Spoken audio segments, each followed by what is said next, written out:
हरे कृष्णा। राधे राधे। आप सभी भक्तों को मोक्षदा एकादशी की हार्दिक शुभकामनाएं। भक्तों, आज हम सुनेंगे मोक्षदा एकादशी की संपूर्ण व्रत कथा, जिसके सुनने से मोक्ष की प्राप्ति होती है, समस्त पाप नष्ट हो जाते और पितरों की आत्मा को भी शांति मिलती। इसीलिए भक्तों, आज मोक्षदा एकादशी के शुभ पावन शुभ अवसर पर आप इस व्रत कथा का अंत तक श्रवण अवश्य करें और कमेंट में विष्णु भगवान ने की जय अवश्य लिखे और हमारे चैनल को सब्सक्राइब भी जरूर कर ले। भक्तों, व्रत कथा के अंत में हम सुनेंगे भगवान विष्णु की आरती। तो एकादशी के दिन आप व्रत कथा का भी श्रवण करें और आरती को भी अवश्य सुने। आप सभी पर भगवान श्री कृष्ण कृपा सदैव बनी रहेगी। तो प्रेम से बोले भगवान विष्णु की जय, माता लक्ष्मी की जय। आइए आपको सुनाते मोक्षदा एकादशी की संपूर्ण कथा। श्री अर्जुन बोले, हे भगवान, आप तीनों लोकों के स्वामी हैं, सबको सुख देने वाले हैं और जगत के पितर हैं, इसलिए मैं आपको नमस्कार करता हूँ। हे देव, आप सबके हितैषी, कृपा कर मेरे एक संशय को दूर कीजिए। मार्गशीर्ष माह के शुक्ल पक्ष में जो एकादशी होती है, उसका नाम क्या है? उस दिन कौन से देवता की पूजा की जाती है और उसकी विधि क्या है? भगवान, मेरे इन प्रश्नों का सविस्तार उत्तर देकर मेरे संदेह को दूर कीजिए, आपकी बड़ी कृपा होगी। तब भगवान श्री कृष्ण बोले, हे अर्जुन, तुमने अत्यंत उत्तम प्रश्न किया है, इसलिए तुम्हारा यश संसार में फैलेगा। तुम ध्यान पूर्वक सुनो। मार्गशीर्ष माह के शुक्ल पक्ष की एकादशी अनेकों पापों को नष्ट करने वाली है। यह मोक्षदा के नाम से प्रसिद्ध है। इस दिन श्री दामोदर भगवान की पूजा धूप दीप नैवेद्य आदि से भक्ति पूर्वक करनी चाहिए। हे अर्जुन, अब मैं एक पुराण की कथा कहता हूँ। इस एकादशी के व्रत के पुण्य के प्रभाव से नरक में गए हुए माता पिता पुत्र आदि को स्वर्ग की प्राप्ति होती है। इसकी कथा इस प्रकार है, तुम ध्यान पूर्वक सुनो। प्राचीन गोकुल नगर में बैखानस नाम का एक राजा राज्य करता था। उसके राज्य में चारों वेदों के ज्ञाता ब्राह्मण रहते थे। एक रात्रि को स्वप्न में राजा ने अपने पिता को नरक में पड़ा देखा। उनको स्वप्न में देखकर बड़ा आश्चर्य हुआ और प्रातः काल होते ही वह ब्राह्मणों के सामने अपनी सब स्वप्न कथा सुनाने लगा। हे ब्राह्मणों, रात्रि के स्वप्न में मैंने अपने पिता को नरक में पड़ा देखा और उन्होंने मुझसे कहा है कि हे पुत्र, मैं अब नरक भोग रहा हूँ, मेरी यहाँ से मुक्ति कराओ। जब से मैंने उनके यह वचन सुने, तब से मुझे चैन नहीं है। मुझे अब राज सुख ऐश्वर्य हाथी घोड़े धन स्त्री पुत्र आदि कुछ भी सुखदायक प्रतीत नहीं होते हैं। अब मैं क्या करूं, कहाँ जाऊं? इस दुख के कारण मेरा शरीर तप रहा। आप लोग मुझे किसी प्रकार का तप दान व्रत आदि बतावें, जिससे मेरे पिता को मुक्ति प्राप्त हो सके। राजा के ऐसे वचनों को सुनकर ब्राह्मण बोले, हे राजन, यहाँ के समीप ही वर्तमान भूत भविष्य के ज्ञाता एक पर्वत नाम के मुनि हैं। आप यह सब बातें उनसे जाकर पूछ लीजिए, वे आपको इसकी विधि बता देंगे। राजा ऐसा सुनकर मुनि के आश्रम पर गए। उस आश्रम में अनेकों शांत चित्त योगी और मुनि तपस्या कर रहे थे। उस समय चारों वेदों के ज्ञाता पर्वत मुनि दूसरे ब्रह्मा के समान बैठे थे। राजा ने जाकर उनको साष्टांग प्रणाम किया। पर्वत मुनि ने राजा से सकुशल क्षेम पूछी। तब राजा बोले, देवर्षि, आपकी कृपा से मेरे राज्य में सब कुशल है, परंतु अकस्मात एक विघ्न आ गया, जिससे मुझे अशांति हो रही है। अब आप कृपा करके मेरे इस संशय को दूर कीजिए। ऐसा सुनकर पर्वत मुनि ने एक मुहूर्त के लिए नेत्र बंद कर लिए और भूत भविष्य को विचारने लगे। फिर बोले, हे राजन, मैंने योग बल के द्वारा तुम्हारे पिता के समस्त कुकर्मों का ज्ञान प्राप्त कर लिया। उन्होंने पूर्व जन्म में कामातुर होकर सौत कहने पर अपनी दूसरी रानी को ऋतुदान मांगने पर भी नहीं दिया। उसी पाप कर्म के फल से तुम्हारा पिता नरक में गया है। तब राजा बोले कि हे भगवान, मेरे पिताजी के उद्धार के हेतु आप कोई उपाय बतावें। तब पर्वत मुनि बोले, हे राजन, मार्गशीर्ष मास की शुक्ल पक्ष में जो एकादशी होती है, उस एकादशी का आप उपवास करें और उस उपवास के पुण्य को अपने पिता का संकल्प करके छोड़ दें। उस एकादशी के पुण्य के प्रभाव से अवश्य ही आपके पिता की मुक्ति होगी। मुनि के वचनों को सुनकर राजा अपने राज्य में लौट आया और कुटुंब सहित मोक्षदा एकादशी का उपवास किया। उस उपवास के पुण्य को राजा ने अपने पिता को दे दिया, अर्थात संकल्प करके छोड़ दिया। उस पुण्य के प्रभाव से राजा के पिता को मुक्ति मिली और स्वर्ग में जाते हुए अपने पुत्र से बोला, हे पुत्र, तेरा कल्याण हो। यह कहकर स्वर्ग चला गया। मार्गशीर्ष माह के शुक्ल पक्ष की मोक्षदा एकादशी को जो व्रत करते हैं, उनके समस्त पाप नष्ट हो जाते हैं और अंत में स्वर्ग लोक को जाते हैं। इस व्रत से बढ़कर मोक्ष देने वाला दूसरा कोई भी व्रत नहीं है।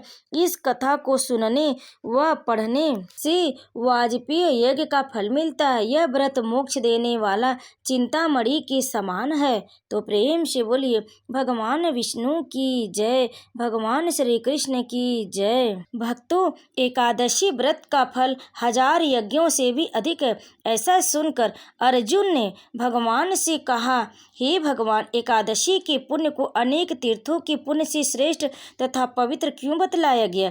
यह सब आप विस्तार पूर्वक कहिए। भगवान बोले, हे अर्जुन, सतयुग में एक महाभयंकर दैत्य हुआ था जिसका नाम मूर था। उस दैत्य ने इंद्र आदि देवताओं पर विजय प्राप्त कर उन्हें उनके स्थान से गिरा दिया। तब देवेंद्र ने महादेव जी की प्रार्थना की, हे शिव शंकर, हम सब देवता मूर दैत्य के अत्याचारों से दुखित हो मृत्युलोक में अपना जीवन व्यतीत कर रहे हैं। अन्य देवताओं की हालत का तो मैं वर्णन ही नहीं कर सकता। आप कृपा कर इस महान दुख से छुटकारे का उपाय बतलाइए।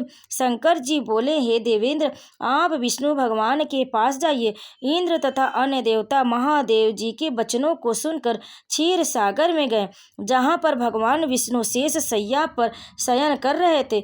भगवान को शयन करते देखकर देवताओं सहित इंद्र ने स्तुति की कि हे देवताओं के देव, आप स्तुति करने योग्य, आपको बारंबार हमारा प्रणाम है। हे दैत्यों के संहारक, हे मधुसूदन, आप हमारी रक्षा करें। हे जगन्नाथ, समस्त देव दैत्यों से भयभीत होकर हम सब आपकी शरण में आए हैं। इस समय दैत्यों ने हमें स्वर्ग से निकाल दिया और हम सब देवता पृथ्वी पर विचरण कर रहे। अब आप ही हमारी रक्षा कीजिए, रक्षा कीजिए। देवताओं के द्वारा करुणापूर्ण वाणी को सुनकर श्री विष्णु भगवान बोले, हे देवताओं, वह कौन सा दैत्य जिसने देवताओं को जीत लिया? भगवान के उन अमृत रूपी वचनों को सुनकर इंद्र बोले, हे भगवान, प्राचीन समय में नाड़ी जंगम नाम का एक दैत्य था। उस दैत्य की ब्रह्मा वंश में उत्पत्ति हुई थी। उसी दैत्य के पुत्र का नाम मूर है। उसकी राजधानी चंद्रावती है। उस चंद्रावती नगरी में वह मूर नामक दैत्य निवास करता है। उसने अपने बल से समस्त विश्व को जीत लिया और सब देवताओं को देवलोक से निकालकर उसने अपने दैत्य कुल के इंद्र, अग्नि, यम, वरुण, चंद्रमा, सूर्य आदि लोकपाल बनाए हैं। वह सोम सूर्य बनकर पृथ्वी को तपाता है और सोम मेघ बनकर जल की वर्षा करता है। अतः आप उस बलशाली भयानक दैत्य को मारकर देवताओं की रक्षा करें। इंद्र के ऐसे वचन सुनकर श्री विष्णु भगवान बोले, हे देवताओं, मैं तुम्हारे शत्रुओं का शीघ्र ही संहार करूंगा। अब आप उस चंद्रावती नगरी को चलिए। इस प्रकार भगवान विष्णु देवताओं के साथ चल दिए। उस समय दैत्यपति मूर अनेकों दैत्यों के साथ युद्ध भूमि में गरज रहा था। युद्ध प्रारंभ होने पर असंख्य दानव अनेकों अस्त्रों शस्त्रों को धारण कर देवताओं से युद्ध करने लगे, परंतु देवता दैत्यों के आगे एक क्षण भी न ठहर सके। तब भगवान विष्णु भी युद्ध भूमि में आ गए। जब दैत्यों ने भगवान विष्णु को युद्ध भूमि में देखा तो उन पर अस्त्रों शस्त्रों का प्रहार करने लगे। भगवान भी चक्र और गदा से उनके अस्त्र शस्त्रों को नष्ट करने लगे। इस युद्ध में अनेकों दानव सदैव के लिए सो गए, परंतु दैत्यों का राजा मुर भगवान के साथ निश्चल भाव से युद्ध करता रहा। भगवान विष्णु मुर को मारने के लिए जिन जिन शस्त्रों का प्रयोग करते, वे सब उसके तेज से नष्ट होकर उस पर पुष्पों के समान गिरने लगे। अनेक अस्त्रों शस्त्रों का प्रयोग करने पर भी भगवान उसको न जीत सके। वह आपस में मल्ल युद्ध करने लगे। भगवान विष्णु उस दैत्य से देवताओं के लिए सहस्र वर्ष तक युद्ध करते रहे, परंतु उस दैत्य को न जीत सके। अंत में विष्णु शांत होकर विश्राम करने की इच्छा से बद्रिका आश्रम चले गए। उस समय 38 कोस लंबी एक द्वार वाली हेमवती नाम की एक गुफा में शयन करने की इच्छा से भगवान उसमें प्रवेश कर गए। हे अर्जुन, अतः मैंने उस गुफा में शयन किया। वह दैत्य भी मेरे पीछे पीछे चला आया। तब मुझको शयन करता देखकर वह मुझे मारने को तैयार हो गया। वह दैत्य सोचने लगा कि मैं आज अपने चिर शत्रु को मारकर सदैव के लिए निष्कंटक हो जाऊंगा। उसी समय मेरी देह से एक अत्यंत सुंदर कन्या दिव्य अस्त्र धारण करके उत्पन्न हुई और दैत्य के सामने आकर युद्ध करने लगी। तब वह दैत्य आश्चर्य के साथ सोचने लगा कि यह ऐसी बलवान कन्या कहाँ से उत्पन्न हुई। वह दैत्य उस कन्या से लगातार युद्ध करता रहा। कुछ समय बीतने पर उस कन्या ने क्रोध में आकर उस दैत्य के अस्त्र शस्त्रों के टुकड़े टुकड़े कर दी। उस कन्या ने उसका रथ तोड़ डाला। तब वह दैत्य महान क्रोध में भरकर उससे मल्ल युद्ध करने लगा। उस कन्या ने उसको धक्का मारकर मूर्छित कर दिया। उठने पर उसका सिर काट लिया। वह दैत्य सिर कटते ही पृथ्वी पर गिर गए और मृत्यु को प्राप्त हुआ। अन्य समस्त दानव भी ऐसा देखकर पाताल लोक को चले गए। जब भगवान विष्णु की निद्रा टूटी तो उस दैत्य को मरा देकर अत्यंत आश्चर्य करने लगे और विचारने लगे, इस दैत्य को किसने मारा है। तब वह कन्या भगवान से हाथ जोड़कर बोली कि हे भगवान, यह दैत्य आपको मारने को तैयार था, तब मैंने आपके शरीर से उत्पन्न होकर इसका वध किया। इस पर भगवान बोले, हे कन्या, तूने इसको मारा, अतः मैं तेरे ऊपर अत्यंत प्रसन्न हूँ।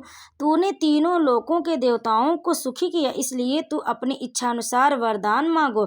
कन्या बोली, हे भगवान, मुझे यह वरदान दीजिए कि जो मेरा व्रत करे उसके समस्त पाप नष्ट हो जाए और अंत में स्वर्ग लोक को जाए और मेरे व्रत का आधा फल रात्रि को मिले और उसका आधा फल एक समय भोजन करने वाले को मिले। जो मनुष्य भक्ति पूर्वक मेरे व्रत को करे वे निश्चय ही विष्णु लोक को प्राप्त करे। कृपा करके मुझे ऐसा ही वरदान दीजिए। जो मनुष्य मेरे दिन और रात्रि को एक बार भोजन करे वे धान्य से भरपूर रहे। इस पर भगवान विष्णु उस कन्या से बोले, हे कल्याणी, ऐसा ही होगा और मेरे और तेरी भक्त एक ही होंगे और अंत में संसार में प्रसिद्धि को प्राप्त होकर मेरे लोक को प्राप्त करेंगे। हे कन्या, तू एकादशी को पैदा हुई है, इसलिए तेरा नाम उत्पन्ना एकादशी रहेगा। जो मनुष्य इस दिन व्रत करेंगे उसके समस्त पाप जड़ से नष्ट हो जाएंगे और अंत में मुक्ति को प्राप्त करेंगे। तू मेरे लिए अब तीज, आठे, नौमी और 14 से भी अधिक प्रिय है। तेरे व्रत का फल सब तीर्थों के फल से भी महान होगा। यह मेरा कथन सत्य। ऐसा कहकर भगवान उसी स्थान पर अंतर्ध्यान हो गए। एकादशी भी भगवान के उत्तम वचनों को सुनकर बड़ी प्रसन्न हुई। भगवान श्री कृष्ण बोले, हे अर्जुन, सब तीर्थों सब व्रतों के फल से एकादशी व्रत का फल सर्वश्रेष्ठ है। मैं एकादशी व्रत करने वाले मनुष्यों के शत्रुओं को नष्ट कर देता हूँ और उन्हें मोक्ष देता हूँ। उन मनुष्यों के विघ्नों को मैं स्वयं ही नष्ट कर देता हूँ। हे अर्जुन, यह मैंने तुमसे एकादशी की उत्पत्ति के बारे में बतलाया है। एकादशी व्रत समस्त पापों का नष्ट करने वाला और सिद्धि को देने वाला है। उत्तम मनुष्यों को दोनों पक्षों की एकादशियों को समान समझना चाहिए, उनमें भेदभाव मानना उचित नहीं है। जो मनुष्य एकादशी महात्म्य को श्रवण व पाठन करते हैं उनको अश्वमेघ यज्ञ फल मिलता है। तो प्रेम से बोली भगवान विष्णु की जय, भगवान श्री कृष्ण की जय। भक्तों अब आइए सुनते हैं तुलसी माता की कहानी। क्योंकि तुलसी जी की कहानी सुने बिना भगवान विष्णु प्रसन्न नहीं होते, इसीलिए अगर व्रत को पूर्ण करना है तो तुलसी माता की भी कहानी का श्रवण जरूर करना चाहिए। तो प्रेम से बोलिए तुलसी माता की जय। आइए सुनते हैं तुलसी माता की कहानी। एक बुढ़िया माई थी, तुलसी जी को प्रतिदिन सींचती और कहती, हे तुलसी माता सत की दाता, मैं तेरा बिडला सींचती हूँ, मुझे बहू दे, पीताम्बर की धोती दे, मीठा मीठा गाज दे, बैकुंठा में वाज दे, चटक की चाल दे, पटक की मौत दे, रानी सा रात दे, चंदन का काट दे, दाल भात का भोजन दे, ग्यारस की मौत दे और श्री कृष्ण जी का कांधा दे। यह सुनकर तुलसी माता सूखने लगी तो भगवान श्री कृष्ण पूछे, हे तुलसी तुम क्यों सूख रही हो? तब तुलसी माता ने कहा कि एक बुढ़िया रोज आती है और यही बात कह जाती है, मैं सब बात तो पूरा कर दूंगी लेकिन कृष्ण का कांधा कहाँ से लाऊंगी? तो भगवान श्री कृष्ण बोले, जब वह मरेगी तो मैं अपने आप उसे कांधा दे आऊंगा। तो बुढ़िया माई से कह देना। जब बुढ़िया माई मर गई सब लोग आ गए। जब माई को ले जाने लगी तो वह किसी से न उठी। तब भगवान एक 12 वर्ष के बालक का रूप धारण करके आए। बालक ने कान में कहा कि मैं एक बात कहूँगा तो बुढ़िया माई उठ जाएगी। बालक ने कान में कहा, बुढ़िया माई मन की निकाल ले, पीताम्बर की धोती ले, मीठा मीठा घास ले, बैकुंठा की वास ले, चटक की चाल ले, पटक की मौत ले, कृष्ण जी का कांधा ले। यह सुनकर बुढ़िया माई हल्की हो गई। भगवान ने कंधा दिया और बुढ़िया माई को मुक्ति मिल गई। हे तुलसी माता, जैसे बुढ़िया माई को मुक्ति दी वैसे सबको देना। तो प्रेम से बोलिए तुलसी माता की जय। भक्तों अब आइए सुनते हैं भगवान विष्णु की आरती। ओम जय जगदीश हरे, स्वामी जय जगदीश हरे, भक्त जनों के संकट क्षण में दूर करे। ओम जय जगदीश हरे, जो धावे फल पावे, दुख बिन से मन का, सुख संपत्ति घर आवे, कष्ट मिटे तन का। ओम जय जगदीश हरे, मात पिता तुम मेरे, शरण गहूँ किसकी, तुम बिन और न दूजा, आस करूं जिसकी। ओम जय जगदीश हरे, तुम पूर्ण परमात्मा, तुम अंतर्यामी, पार ब्रह्म परमेश्वर, तुम सबके स्वामी। ओम जय जगदीश हरे, तुम करुणा के सागर, तुम पालन करता, मैं मूरख खल कामी, कृपा करो भरता। ओम जय जगदीश हरे, तुम हो एक अगोचर, सबके प्राणपति, किस विध मिलूं दया में, तुमको मैं कुमति। ओम जय जगदीश हरे, दीन बंधु दुख हरता, तुम ठाकुर मेरे, अपने हाथ उठाओ, द्वार पड़ा तेरे। ओम जय जगदीश हरे, विषय विकार मिटाओ, पाप हरो देवा, श्रद्धा भक्ति बढ़ाओ, संतन की सेवा। ओम जय जगदीश हरे, तन मन धन और संपत्ति सब कुछ है तेरा, तेरा तुझको अर्पण क्या लागे मेरा। ओम जय जगदीश हरे, श्री जगदीश जी की आरत जो कोई नर गावे, कहत शिवानंद स्वामी, मन वांछित फल पावे। ओम जय जगदीश हरे, ओम जय जगदीश हरे, स्वामी जय जगदीश हरे, भक्त जनों के संकट क्षण में दूर करे। ओम जय जगदीश हरे, ओम जय जगदीश हरे। प्रेम से बोले भगवान विष्णु की जय, माता लक्ष्मी की जय। भक्तों कथा को और आरती को अंत तक सुनने के लिए आप सभी भक्तों का बहुत बहुत धन्यवाद। अगर आपको यह वीडियो पसंद आए तो वीडियो को लाइक जरूर करें, शेयर करें और कमेंट में जय श्री कृष्ण राधे राधे अवश्य लिखें और हमारे चैनल को सब्सक्राइब जरूर कर ले। आप सभी पर भगवान विष्णु कृपा सदैव बनी रहे। प्रेम से बोलिए भगवान विष्णु की जय, माता लक्ष्मी की जय।